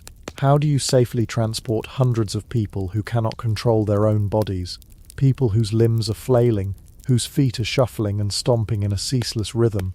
The city marshalled its resources. Carts and wagons were requisitioned from every farmer and merchant within the city walls. Guards, who just days before had been tasked with clearing space for the dancers, were now charged with the infinitely more complex task of corralling them. We can imagine the scenes playing out in the streets. A family weeping as their mother, her eyes vacant and her body slick with sweat, is gently but firmly guided by two guards onto the rough wooden planks of a wagon. Young men, once strong and vibrant, now skeletal figures with torn and bloodied feet, shuffling in a tragic conga line towards the city gates, their movements jerky and puppet-like. They were not walking, they were being moved, their own muscles the agents of their torture. The procession that left Strasbourg was one of the most surreal and pitiful sights in European history, a slow-moving caravan of human misery. For those who could still walk, the journey was a new kind of agony. For those who couldn't, they were piled onto the wagons, a writhing mass of humanity, their limbs still twitching, their bodies still trying to dance even as they lay prone. The healthy who walked alongside them, family members, priests, guards, formed a somber, silent escort. Their faces were a mixture of fear, grief, and a fragile, desperate hope. They were leaving a city of the dead and the dying to climb a mountain in search of a miracle. The journey itself was about 30 miles, not a great distance for a healthy traveller, but for this wretched congregation, it must have felt like crossing a continent. They moved slowly, a creeping blight upon the beautiful Alsatian countryside. They passed through verdant fields and lush vineyards, a stark, almost cruel contrast to the human decay at the centre of the column. Imagine being a farmer, tending to your vines, and looking up to see this ghostly parade shuffling down the road. The sound would have reached you first, not music, not anymore, but a low, continuous shuffling, a terrible percussion of leather on stone, punctuated by moans, gasps, and the occasional incoherent cry. It would have been a vision straight out of a Hieronymus Bosch painting, a living, breathing portrait of hell on earth. The psychological weight of the journey is impossible for us to truly grasp. For the dancers, it was a blur of pain, exhaustion, and confusion. The sun beat down on them. The dust of the road caked their sweaty skin. Their feet, which had already endured weeks of abuse on the city's cobblestones, were now being shredded by the miles. But for the first time, their movement had a direction. Before, they were dancing in place, trapped in a public spectacle. Now they were moving towards something, towards a destination, towards a potential end. This small shift in context from pointless gyration to purposeful pilgrimage may have been the first tiny seed of their recovery. As the procession climbed higher into the Vosges mountains, the very air began to change. The oppressive, stagnant heat of the Rhine Valley in July gave way to a cooler, cleaner mountain breeze. The world smelled of pine and damp earth, not of sweat and sickness. This change of scenery, this literal breath of fresh air, cannot be underestimated. They were leaving the site of their trauma, the claustrophobic, fear-drenched streets of Strasbourg, and entering a realm of nature, a place that felt closer to God. The mountain itself loomed before them, a silent, ancient promise of sanctuary. Finally, they arrived at the shrine of Saint Vitus. It was likely not a grand cathedral, but a more humble mountain chapel, a place whose power came not from its architecture, but from the centuries of faith that had soaked into its very stones. Here, at the end of their terrible journey, the final phase of the cure began. What happened at the shrine was a masterclass in psychological and spiritual stagecraft. The dancers were led, or carried, into the presence of the saint's effigy. The priests had a plan, a series of rituals designed to shock the system and reclaim the soul. First, and most symbolically, the dancers were made to put on red shoes. Accounts vary on whether they were given them or if their own shoes were painted, but the detail is consistent. Red, the colour of blood, of martyrdom, but also of passion and sin. It was a way of marking them, of focusing the spiritual energy of the ritual onto their afflicted feet. Then came the Mass. Imagine the scene: a grotto or a small church, lit by flickering candles, the air thick with the heady scent of incense. The dancers, hundreds of them, are gathered before an altar. The priests begin to chant in Latin, the ancient holy words washing over the crowd. The sound, deep and resonant, would have filled the space, a powerful sonic balm designed to overwhelm the frantic, chaotic rhythms in their minds. This was not the frantic, manic music of the city guilds. This was the slow, majestic and authoritative music of God. The afflicted were then led in small groups to the altar, where a wooden statue of Saint Vitus, likely worn smooth by the hands of countless petitioners, was presented. The priests performed what was essentially a form of exorcism. They held crosses and relics before the dancers. They sprinkled them with holy water. They offered prayers directly to the saint, not just asking for his forgiveness, but commanding him, in the name of a higher authority, to release his grip.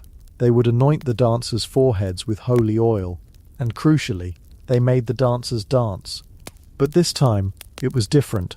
They were instructed to dance around the altar. Their involuntary, chaotic movements were given a new form, a new purpose. They were no longer dancing because they were sick. They were dancing as an act of penance. They were offering their exhausting, painful movements up to the very saint who had cursed them. It was a brilliant psychological reversal. It took the most terrifying symptom of their affliction and reframed it as the central act of their cure. It gave them back a sliver of agency. They were no longer puppets of a cruel force. They were active participants in their own salvation. And then, slowly, miraculously, it began to work. For some, the change was dramatic. They would collapse at the foot of the altar, their bodies finally still after weeks of torturous motion. They would fall into a deep, exhausted sleep, the first true rest they had known since the ordeal began. For others, the process was more gradual. The frantic jigs and leaps would soften into tremors, the tremors into twitches, until finally, they too found stillness. What was happening here? Was it a true miracle, a divine intervention from a newly appeased saint? Or was it something more explainable? We, with our modern understanding, can see a powerful confluence of factors at play. The sheer physical exhaustion of the dancers had reached its absolute peak. Their bodies simply had nothing left to give. The change in environment, from the hot, stressful city to the cool, calm mountains, acted as a systemic shock. And most powerfully, there was the overwhelming force of psychological suggestion. For weeks they had been told they were sick. Then they were told they were cursed. They had been subjected to a failed medical cure that only made things worse. Now, they were brought to a place of immense spiritual power and put through an intense, highly theatrical religious ceremony. They were surrounded by authority figures, the priests, all telling them that here, and only here, they would be healed. They believed with every fibre of their being that this ritual was their only hope. In a state of extreme physical and mental stress, the human mind is incredibly susceptible to suggestion. The pilgrimage, the masses, the exorcisms, it was the ultimate placebo, a ritual so powerful it was able to break the fever of a mass psychogenic illness. The end of the dancing plague of 1518 was not a clean, sudden stop. It was a slow, sputtering grind to a halt. As the dancers were healed, or simply collapsed from exhaustion, they were tended to in makeshift infirmaries near the shrine.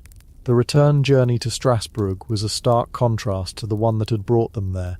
The wagons now carried the sleeping and the weak. The shuffling procession was replaced by a quiet, sombre column of exhausted survivors, limping their way home. They returned to a city that was traumatized and deeply scarred. The economy, which had ground to a halt for over a month, was in shambles. There were hundreds of new orphans and widows. The memory of what had happened, of neighbours, friends and family members dancing themselves to death in the public squares, would hang over Strasbourg for generations. The city had collectively experienced a waking nightmare, and the silence that now fell over the streets was almost as unnerving as the ceaseless music and shuffling had been. The authorities declared the pilgrimage a success, a testament to the power of faith and repentance. Saint Vitus had been appeased. The curse was lifted. But beneath that official story, a deep unease remained. No one could truly explain what had happened. The line between sickness and sin, between the body and the soul, had been terrifyingly blurred. The dancing had stopped, but the questions, like faint phantom echoes of the musicians' pipes, would linger in the air for centuries to come. The city of Strasbourg was quiet now, but it was the haunted quiet of a place that had stared into the abyss of human strangeness and had no words for what it had seen. Chapter 6. A Modern Autopsy. Poison, Psychosis, and Social Contagion. And for centuries, that's where the story of the dancing plague of 1518 largely remained. A ghost story. A bizarre footnote in the annals of history, filed under unexplained phenomena, right next to rains of frogs and mysteriously vanishing ships. It was the haunted quiet of a place that had stared into the abyss of human strangeness and had no words for what it had seen. But we do. We have words. We have so many words. We, in our modern age, with our microscopes and our psychological theories, with our perhaps slightly arrogant belief that every ghost can be explained and every abyss can be mapped, we feel a professional obligation to look back. We can't just let the mystery lie. We feel the need to perform a kind of autopsy, 500 years too late, on the body of a dead phenomenon. So let's dim the lights a little further. Let's get comfortable. And together let's slide the strange case of Strasbourg onto our sterile modern examination table and see if we can't figure out a cause of death for its sanity. For a long time, the most popular suspect wasn't a ghost or a curse, but something far more tangible, something you could touch, something you could eat. The first theory we must consider, the one that for decades was presented in textbooks as the most likely culprit, is poison. Specifically, a poison hidden in the most humble and ubiquitous of places, their daily bread. The lifeblood of a medieval city, especially for the poor, was bread, not the fluffy, enriched, artisanal sourdough you might be picturing. We're talking about dense, dark, heavy loaves made predominantly from rye. Rye was the hardy grain of the common folk, a crop that could survive in poorer soils and harsher climates, where delicate wheat would simply give up. And on this rye, in certain weather conditions specifically, a damp, cool spring followed by a wet summer, a very particular and unwelcome guest likes to make its home. It's a fungus, known to science as Claviceps purpurea, but to the people who found its dark, purplish, horn-like growths jutting out from the heads of their grain, it was known simply as ergot. It's a sneaky little invader. When the rye was harvested and milled, these little fungal bodies, called sclerotia, would be ground up right along with the grain, becoming an invisible contaminant in the flour. The resulting bread would look, smell, and taste more or less normal, but it would be laced with a potent cocktail of psychoactive chemicals, specifically ergot alkaloids. Now, if that word alkaloid rings a distant bell, it should. Ergot is the natural source from which lysergic acid was first synthesized, and from lysergic acid, in a Swiss laboratory in the 20th century, a chemist named Albert Hofmann would create a rather famous compound, LSD. So the theory goes, the people of Strasbourg weren't cursed. They were tripping. They had inadvertently ingested a powerful hallucinogen. The city wasn't possessed by a demon. It was in the grip of a city-wide bad trip, a mass poisoning that sent them into a frenzy of uncontrollable movement. On the surface, it's a beautifully neat explanation.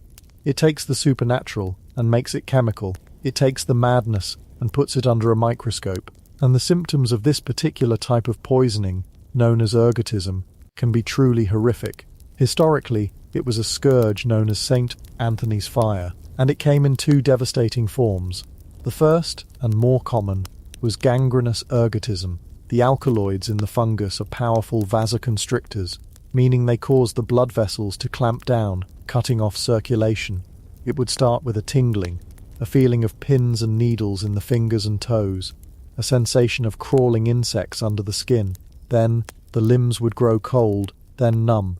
Slowly, horribly, the tissue would die. It would turn black, shrivel, and become mummified, often falling off without any bleeding because there was no blood left to flow. Victims were described as being consumed by the holy fire, a burning pain that gave way to a dead, blackened limb. It's a gruesome, ghastly picture. But it doesn't much sound like dancing, does it? But there's a second form, a rarer, but for our purposes much more interesting form, convulsive ergotism. This type attacks the central nervous system. The symptoms here are a terrifying laundry list of neurological chaos. It begins with violent muscle spasms, twitching, contortions. The body bends itself into agonizing shapes, the neck arching back, the limbs flailing. These convulsions could last for hours, even days, interspersed with periods of relative calm before another wave of seizures took hold. And alongside these physical torments came the mental ones: delirium, mania, vivid hallucinations and psychosis. Imagine it, a poor baker unknowingly using contaminated flour. A family sits down for their meagre evening meal of dark rye bread. A few hours later, a child begins to twitch. The father's arms begin to jerk uncontrollably. The mother sees shimmering lights in the corner of her vision and feels an unbearable restlessness, an energy that forces her to her feet, a need to move, to writhe, to dance. Multiply that by dozens, by hundreds, across the poorest districts of the city. Seen through this lens, the dancing plague looks less like a mystery and more like a clear-cut case of neurological poisoning. The writhing, the flailing, the endless, agonizing movement, it could all be the brutal puppetry of a fungus. For a long time, this was the accepted wisdom. Case closed. A tragic but understandable outbreak of convulsive ergotism. It's a clean, scientific and satisfyingly modern answer. But history, like life, is rarely so clean. And when you look closer at this neat little theory, the edges begin to fray. Historians, particularly modern ones like John Waller, who have delved deep into the Strasbourg archives, have begun to poke some very serious holes in the ergotism hypothesis. And as they do, the neat chemical explanation starts to look less and more like a convenient but ill-fitting suit. First, there's the problem of the symptoms themselves. While convulsive ergotism certainly involves spasms and contortions, the descriptions from 1518 don't quite match. The dancers weren't just randomly twitching or seizing on the ground. The accounts describe them moving with a strange, albeit frantic sense of purpose. Their arms and legs were pumping. They were hopping, twirling. It was recognizable as a distorted form of dancing. More importantly, they were able to continue this for days on end. The convulsions from ergotism are incredibly painful and debilitating. They restrict blood flow. The idea that someone could endure these powerful blood-restricting seizures while performing the aerobic feat of non-stop dancing for a week is, well, it's medically improbable, to put it politely. The human body simply cannot sustain that kind of activity while its nervous system is being so violently attacked and its blood vessels are being clamped shut. They would have collapsed from sheer exhaustion and circulatory failure far sooner. Then there's the conspicuous absence of the other symptoms. Ergot poisoning is a package deal. It's a messy, systemic poison. People suffering from it typically experience a whole suite of agonies, not just one. They get severe gastrointestinal distress, vomiting, diarrhea.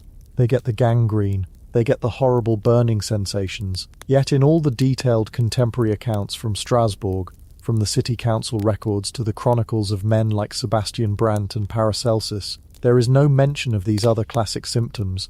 None. It's as if the fungus decided to be incredibly selective, to only cause the one symptom that looked like dancing, while politely holding back on all the other, less theatrical effects. And a polite fungus is not something biology generally allows for.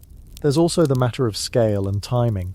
For an ergotism outbreak to affect hundreds of people over a period of more than a month, from July into late August, you'd need a continuous and widespread source of contaminated rye, But a city like Strasbourg wasn't fed by a single giant silo. It was supplied by numerous surrounding farms, with different harvests, stored in different granaries, milled by different millers. The chances of every poor person in the city consistently eating bread from the exact same poisoned batch for weeks on end are astronomically low. Someone, somewhere, would have been eating the good stuff. The outbreak was also strangely localized. It was a phenomenon of Strasbourg and the immediate surrounding villages, not a widespread regional plague, which you might expect if a whole season's crop of rye was tainted. And perhaps the most damning piece of evidence against the poison theory is the nature of the dancing itself. It wasn't a purely chaotic individual affliction. It was a social event. People didn't just dance in their homes, they danced in the streets, in the markets. They gathered together, and crucially, remember the reaction of the city council. They didn't quarantine these people. They didn't treat them like poison victims. If you saw hundreds of your citizens writhing in what you thought was a painful, poisoned convulsion, would your first instinct be to bring in a drummer? It's a response that makes absolutely no sense for a physical illness, but it makes a strange kind of sense if you believe the problem is something else entirely. The reaction of the authorities shows that they saw this not as a poisoning, but as a spiritual or psychological problem that required a public, ritualistic solution. So the ergotism theory, once so appealing in its scientific certainty, begins to crumble under the weight of these contradictions. It explains the twitching, perhaps, but it fails to explain the dance. It fails to explain the duration, the scale, and the strangely organized social nature of the mania. The autopsy on the poison theory is complete, and the verdict is unlikely. It just doesn't fit the facts. So we must put away our microscopes and our toxicology reports. If the problem wasn't a poison in their bodies, we have to consider a much more unsettling possibility, that the poison wasn't in the bread, the poison was in the mind. The problem wasn't a hardware failure, it was a software crash. We now enter the realm of psychology, and the leading theory today, the one that most historians and sociologists have settled upon, is a phenomenon with a rather clinical-sounding name, mass psychogenic illness. You may know it by its older, more sensational name, mass hysteria. The term hysteria has fallen out of favour, and for good reason. It's loaded with all sorts of unfortunate historical baggage. But the underlying phenomenon is very real and well documented, even in our own time. Mass psychogenic illness, or MPI, is the rapid spread of illness signs and symptoms among members of a cohesive group, originating from a nervous system disturbance involving excitement, loss, or alteration of function, where physical complaints are exhibited without a corresponding organic cause. That's a mouthful. Let's translate it from medical jargon into something a little cozier. It's what happens when a group of people, under immense and prolonged psychological stress, begin to experience very real physical symptoms that have no apparent physical cause. Their bodies begin to manifest the stress their minds can no longer bear. It's not faking.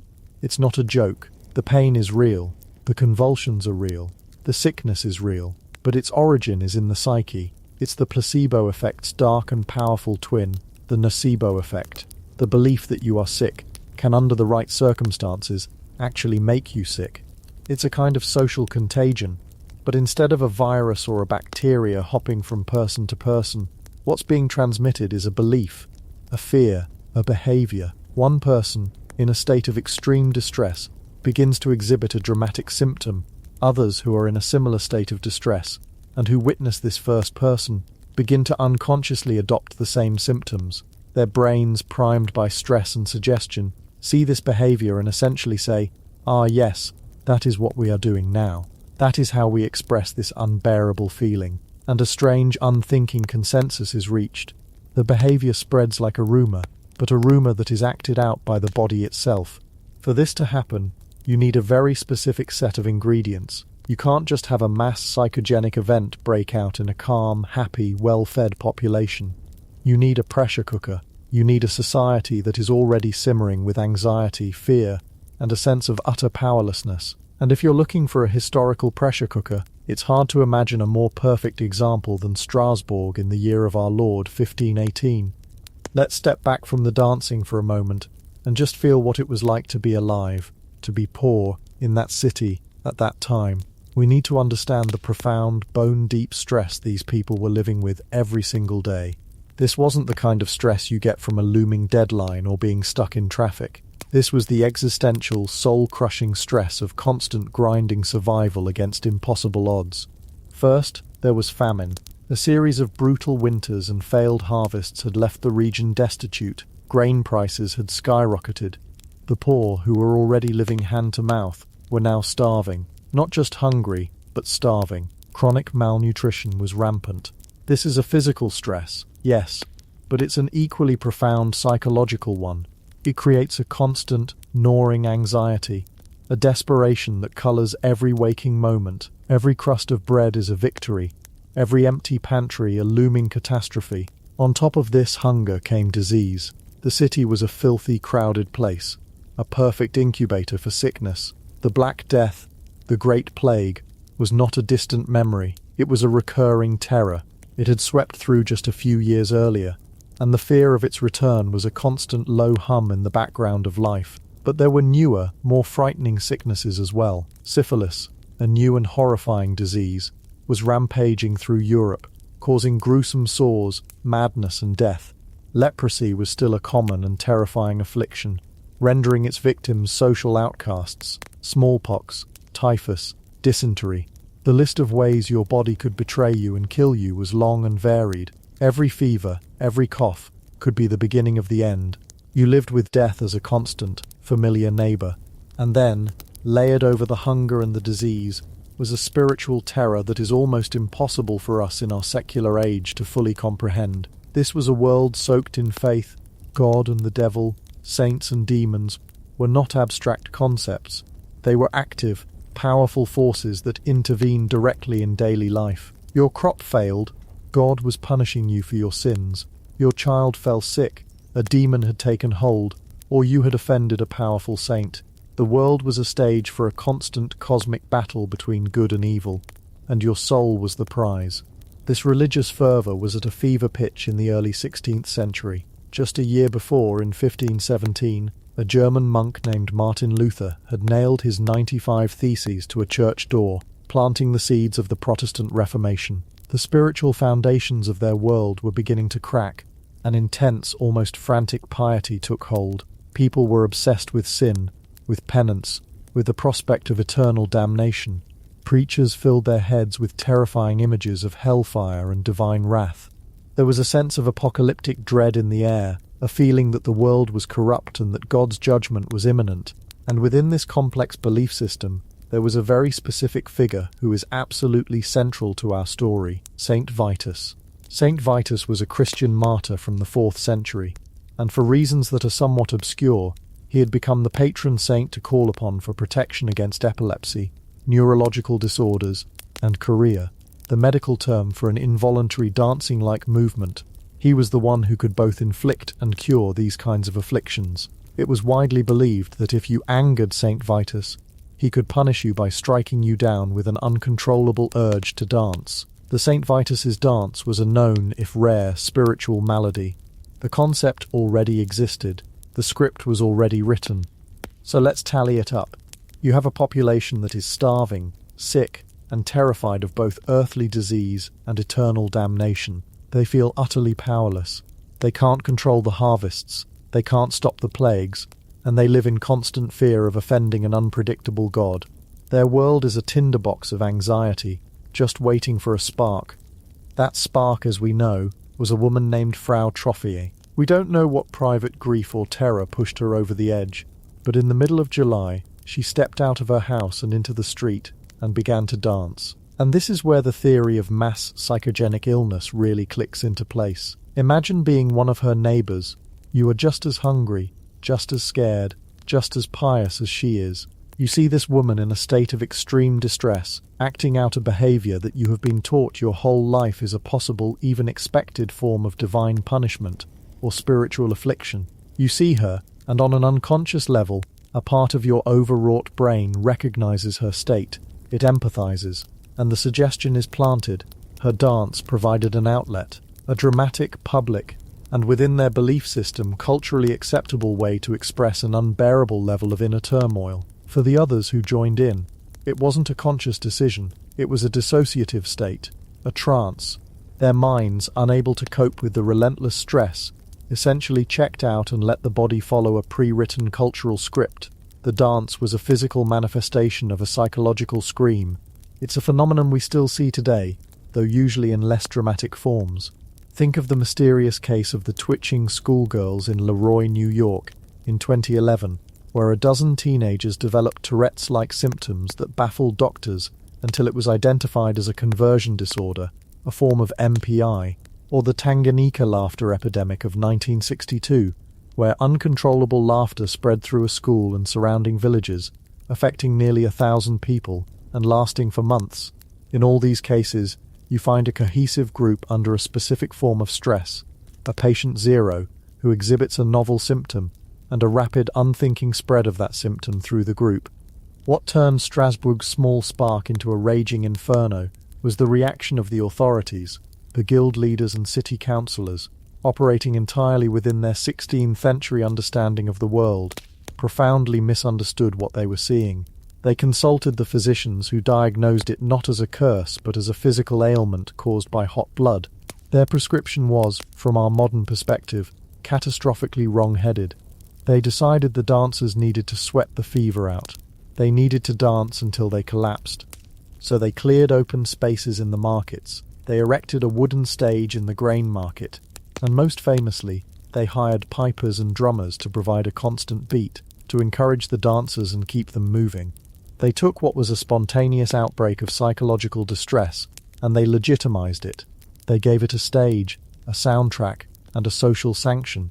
They essentially told the entire stressed-out populace, this is a real thing, this is the correct response to what you are feeling. Come, join the dance. They took a private nightmare and turned it into a public festival. This official response poured gasoline on the fire of social contagion. It confirmed for everyone that this dancing was a genuine affliction. It provided a powerful, inescapable suggestion to anyone on the verge of breaking.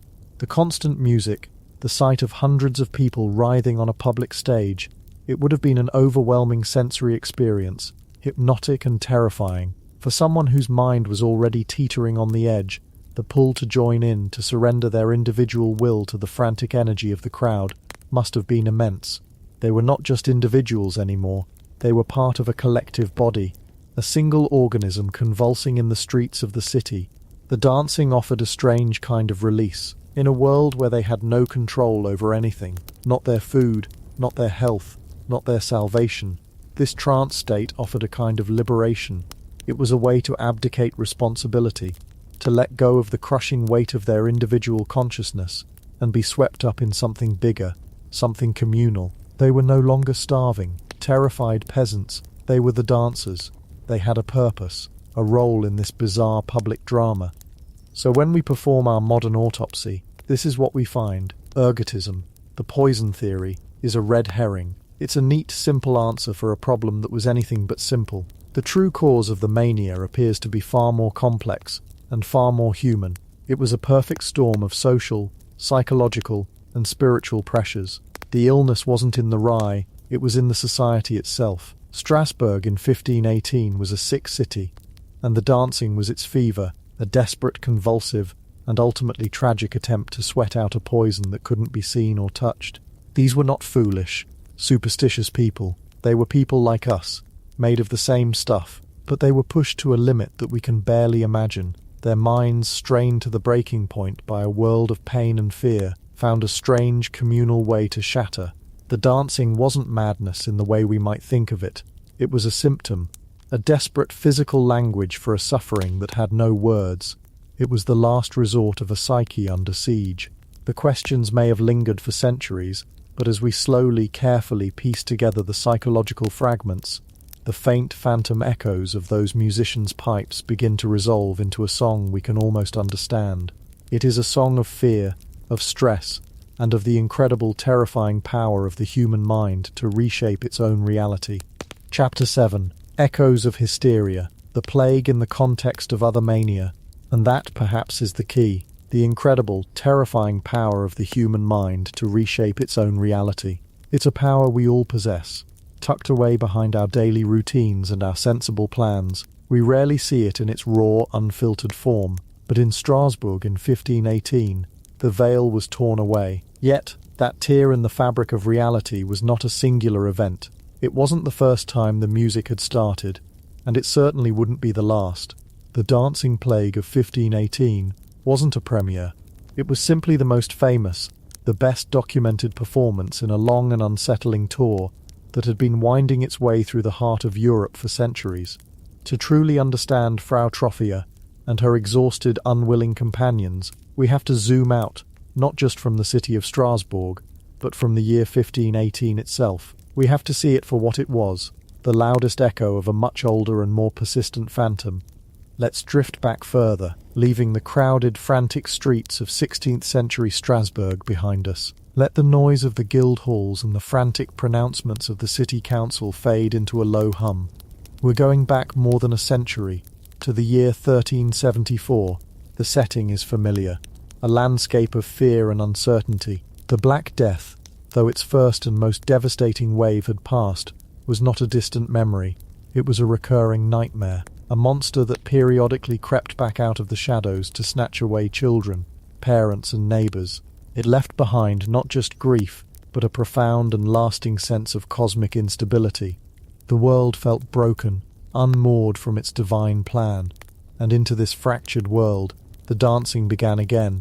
It started in the town of Aachen, a city that sits near the modern border of Germany, Belgium, and the Netherlands. One summer day, without any apparent warning, people poured out of their homes and into the streets, seized by the same irresistible compulsion that would later visit Strasbourg. They danced, they leaped, they spun, they screamed. They were not celebrating.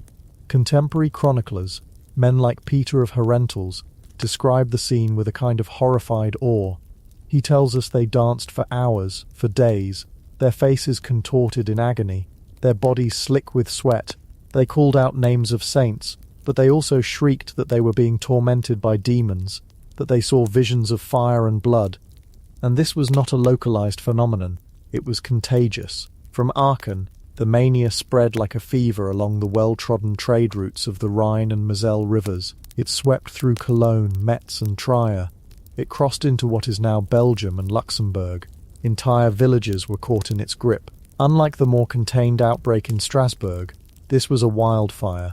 Groups of dancers, sometimes numbering in the hundreds, would travel from town to town, their ranks swelling with new recruits, who seemed to catch the affliction just by watching. They formed great writhing processions, their ragged clothing tearing, their feet bleeding, moving through the countryside like a pilgrimage of the damned. The response of the authorities was a confused mixture of pity and terror. They saw this not as a medical problem, but a spiritual one. The dancers themselves often claimed to be possessed, so the chosen cure was exorcism. Priests were summoned to pray over the afflicted, to brandish crosses and sprinkle holy water. In some towns, the dancers were taken to shrines dedicated to Saint Vitus, a martyr who was, with a grim sense of irony, believed to have power over neurological disorders like epilepsy and apparently unsolicited public dancing. It is from him that the affliction often gets its other name, Saint Vitus's dance. For some, the rituals seemed to work. They would collapse exhausted and awake as if from a dream, with no memory of what they had done. For others, the dancing simply continued until their bodies gave out entirely. What was happening here? The parallels to Strasbourg are impossible to ignore. A population living under the shadow of death and famine, a deep-seated religious anxiety, a belief that God had either abandoned them or was actively punishing them, and a physical manifestation of that terror that was both intensely personal and terrifyingly public. It was a psychic contagion, hopping from one strained mind to another. Imagine the psychological pressure cooker of 1374. You've survived the plague that killed a third of your world. You live with the constant threat of its return. Your crops have failed. Your lord is demanding taxes. The church is telling you that this is all a result of your own sinfulness. There are no therapists. There are no hotlines. There is no language for PTSD or clinical anxiety. There is only the tavern, the church, and the endless grinding work of survival. And then, one day, you see a group of people in the street, their bodies moving in a way that seems to be a perfect physical expression of the chaos you feel inside. Their screams are your screams. Their exhaustion is your exhaustion, and in that moment of recognition, something inside you snaps, and your feet begin to move too. You've joined the dance. It's not a choice, it's a surrender, and this echo reverberates even further back. Let's travel again, another century into the past, to 1278. We find ourselves in the town of Maastricht, on a bridge crossing the Meuse River. The details are sketchier here, filtered through fewer chronicles, but the story is chilling. A large group, said to be around 200 people, began to dance uncontrollably on the wooden bridge. They leaped and stomped with such manic energy that the structure, unable to bear the rhythmic percussive strain, collapsed. The dancers were plunged into the cold river below. The story ends there. A stark and sudden tragedy. Was it a festival that got out of hand, or was it something else? Given what followed in the next century, it feels like a prelude, an early tremor before the great earthquakes of 1374 and 1518. Go back further still, to 1237, in the town of Erfurt, Germany. Here the story takes on an even more mythic quality. A group of children, hundreds of them, are said to have started dancing in the town. They danced their way out of the city gates, all the way to the nearby town of Arnstadt, a journey of some 20 kilometers. When they finally arrived, they collapsed from sheer exhaustion. Many of them, the stories claim, died shortly after. Others were left with a permanent tremor for the rest of their lives. Does this sound familiar? A group of children, compelled by an unseen force, leaving their homes en masse. It's almost impossible not to hear the faint, haunting melody of the Pied Piper of Hamelin. That famous folk tale, first written down in the 1300s, speaks of a piper who, after being cheated of his payment for ridding the town of rats, leads its children away, never to be seen again. Historians have long debated the origins of the legend. Was it a memory of the catastrophic children's crusade, a metaphor for a plague that disproportionately affected the young? Or was it, perhaps, a folk memory of a real-life dancing mania, like the one in Erfurt, an event so strange, so inexplicable, that the only way to make sense of it, to package it into a story that could be passed down through generations, was to invent a man with a magic pipe? It's easier to comprehend a villain than it is to comprehend the human mind turning on itself. The piper provides a reason, the truth, that a group of children could simply be seized by a collective madness born of hardship, is somehow far more disturbing. These earlier outbreaks, these choromanias, paint a crucial backdrop for what happened in Strasbourg. They show us that the city was not an island of insanity in a sea of calm.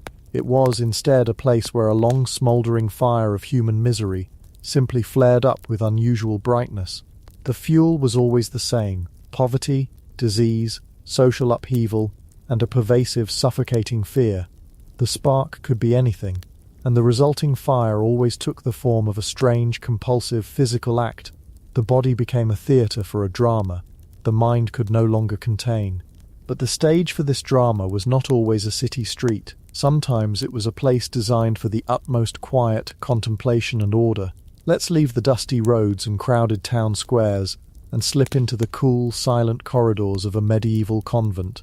Here, behind high stone walls, life was meant to be a controlled, predictable rhythm of prayer, work, and silence. It was a world sealed off from the chaos outside, a fortress of spiritual discipline. But the human mind is a tricky thing. You can lock the gates, but you can't lock out the pressures of being human. And in these intensely regulated, emotionally sterile environments, the pressure sometimes found the most bizarre escape valves imaginable. Picture a convent in France, sometime in the 15th century. It's a quiet afternoon. The sisters are going about their duties. The air is still, thick with the scent of beeswax and old stone. And then, one of the nuns, for reasons no one will ever know, begins to meow like a cat. At first it must have been startling, a shocking breach of decorum. Perhaps the others shushed her, or stared in disbelief. But the meowing didn't stop. And then something incredible happened. Another nun joined in, and another. Soon the entire convent was filled with the sound of meowing. They would meow in unison for several hours every day, a chorus of feline cries echoing through the holy halls. The local community was, to put it mildly, perplexed. The daily concert became a genuine disturbance. Finally, the authorities had to be called. A group of soldiers were sent to the convent, with a clear, if rather unusual, set of orders. They informed the nuns that if the meowing did not cease immediately, they would be whipped. The threat of physical violence, it seems, was enough to break the spell. The meowing stopped. The strange collective trance was broken, and the convent returned to its regularly scheduled piety. This was not an isolated case. This sort of thing had a strange habit of cropping up in the enclosed, high-stress world of monastic life. Travel with me to Germany, to another convent, around the same time period. Here, the outbreak took a more aggressive and frankly more painful form. It began when one nun, in a fit of something, bit one of her sisters. Soon this behavior too became contagious. The biting spread from nun to nun, a frenzy of snapping teeth and startled yelps. It apparently became so widespread that it escaped the convent walls and spread to other nunneries throughout Germany, and even as far as Holland and Italy. The chroniclers who recorded this speak of a biting plague, a bizarre contagion transmitted not by a microbe, but by imitation. What on earth is going on here? If you think your office environment gets a little tense, imagine being confined for life with the same group of people in a system that demands the complete suppression of your personal will, your desires, and your frustrations. The convents of this era were often not a voluntary choice for the women within them. Many were sent there by their families for political or economic reasons. They were places of immense, unspoken psychological strain. There was no way to voice dissent, no acceptable way to express anger, loneliness, or despair. So the pressure built up, silently, invisibly, until it found a crack, and once one person found a sufficiently strange and disruptive way to express that pent-up energy, by meowing, by biting, it provided a blueprint for others. It was as if the collective unconscious of the convent suddenly agreed, this is what we're doing now. This is how we will show the world that something is wrong. It's a form of mass psychogenic illness, a condition where psychological distress manifests as physical symptoms, and crucially, where those symptoms can spread through a population purely by suggestion. It's the ultimate, dark side of empathy. You see someone else's breakdown, and it gives your own breakdown permission to come out and play. We can look at the meowing nuns and the dancing peasants of Strasbourg and see the same mechanism at work, just on a different stage. For the peasants, the stress was external, starvation, plague, and war. For the nuns, the stress was internal, confinement, repression, and social isolation. But the result was the same. The rational mind, the part of us that adheres to social norms and quiet decorum, was temporarily overthrown. The body took over, speaking a primal physical language of distress. The dancers were acting out the chaos of their world. The nuns were acting out the chaos of their minds. It's a sobering reminder that our modern concept of keeping it together is a fragile, historically recent luxury. For much of human history, losing it in a very public, very physical way was a recurring feature of the social landscape.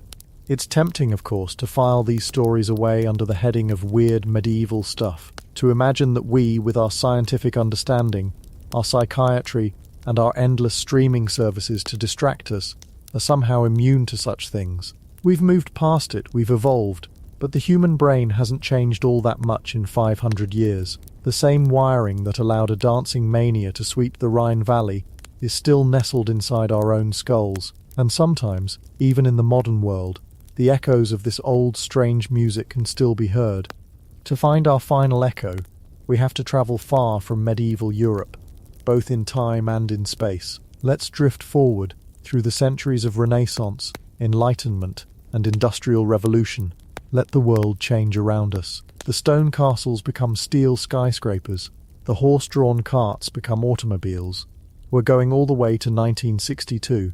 The place is Kinshasa, a village in what was then called Tanganyika, a nation on the cusp of becoming the modern Tanzania. The setting is a mission-run boarding school for girls. Life for these students was one of immense pressure. They were part of the first generation coming of age in a post-colonial world. The expectations on them were enormous. They were to be the educated, modern future of a new nation. But they were also living in a rigid, unfamiliar system, far from their families and their traditional cultures. The stress was constant, the rules were strict, and the stakes felt impossibly high. It started on January 30th.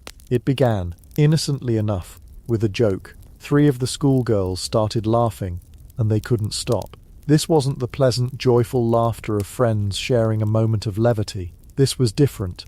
It was helpless, convulsive, and painful. It was accompanied by crying, screaming, and restlessness.